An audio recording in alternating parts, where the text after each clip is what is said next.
Hello, thank you for joining us for the African Home Building News brought to you by P Live from our studios at Ofam, co-sponsored by Temple Mount and the African Home Building and Renovating magazine. My name is Nanaya Ochiri. We are coming up in the headlines. Trade Minister Katie Hammond condemns unjustified cement prices hike. Ghana is set to unveil a remarkable addition to its skyline in Accra. And in international news, state-owned developers led China's real estate market in 2023. Now the news in detail.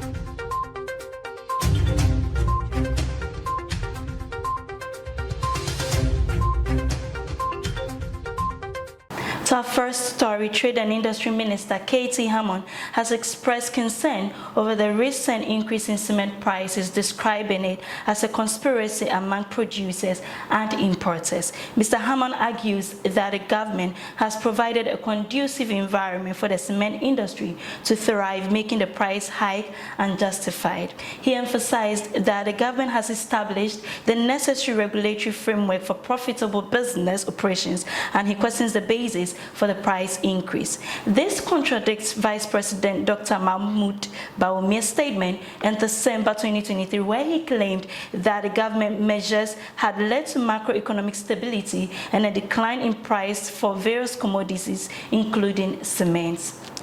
Away from that, Ghana is set to unveil a remarkable addition to its skyline with the construction of Prestige in the heart of Accra. Expected to be a game changer in the tourism industry, Prestige aims to attract high-end clientele and significantly contribute to the country's tourism receipts. The development, featuring state-of-the-art facilities and unparalleled opulence, is anticipated to set a new standard for luxury living in Accra.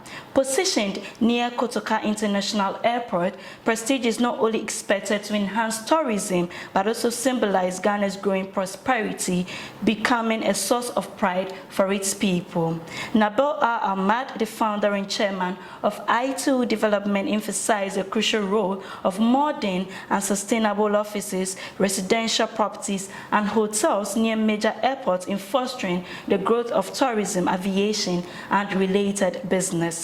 Now, still in news, in the latter half of 2023, the real estate and construction sectors in Nigeria, Kenya, and Egyptian cities experienced notable shifts due to the policy changes and economic factors. According to Estate Intel, elevated benchmark interest rates in these countries increased the cost of capital, influencing real estate markets. For subsidy removal in Nigeria, adoption of finance tax in Kenya, and new tax initiatives in Egypt reshaped the business landscape.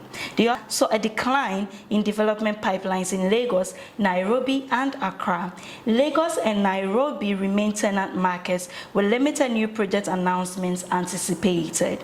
Residential markets face deficits in ultra luxury and affordable segments, presenting opportunities for developers. Luxury and deluxe segments experience oversupply, impacting rent stability. Government initiatives in Nairobi, Lagos, and Accra were expected to increase institutional participation in affordable housing. Despite economic headwinds, the hospitality sector rebounded with a robust development pipeline and positive occupancy rates in Lagos and Nairobi. International and domestic demand contributed to a positive outlook. The former retail sector faced challenges with a limited development pipeline and weak performance in existing shopping centers. Please stay with us as we go for a short break. We would be right back.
from the break, this is African Home Building News, brought to you by P Live from our studios at Afanko. Now, in international news, state property firms dominated sales and land deals in China's real estate market in 2023, property surveys have revealed. The findings are no surprise, given Beijing's preference for state developers who will toe the government line, while private companies have endured difficulties getting a new bank loans during the sector's protracted debt crisis in recent years. The top 6 home sellers last year were all state-owned or state-backed developers, with Poly Developments, China Bank, and China Overseas Land and Investment topping the league table, according to real estate research firm China Index Academy. Since mid-2021, China's property sector has grappled with a liquidity crisis, with many developers defaulting on or delaying debt payments as they struggle to sell apartments and raise funds. That is all for news. Thank you for staying with us, and a very big thank you to the African Home Building and Renovating Magazine and Temple Mount for sponsoring. For more news, kindly visit our website www.propertyexpress.org. You can also reach us on social media on Instagram, Facebook, Twitter, and LinkedIn at Property Express. This has been P Live. My name is Nanaya Ocheribia. Have a good time.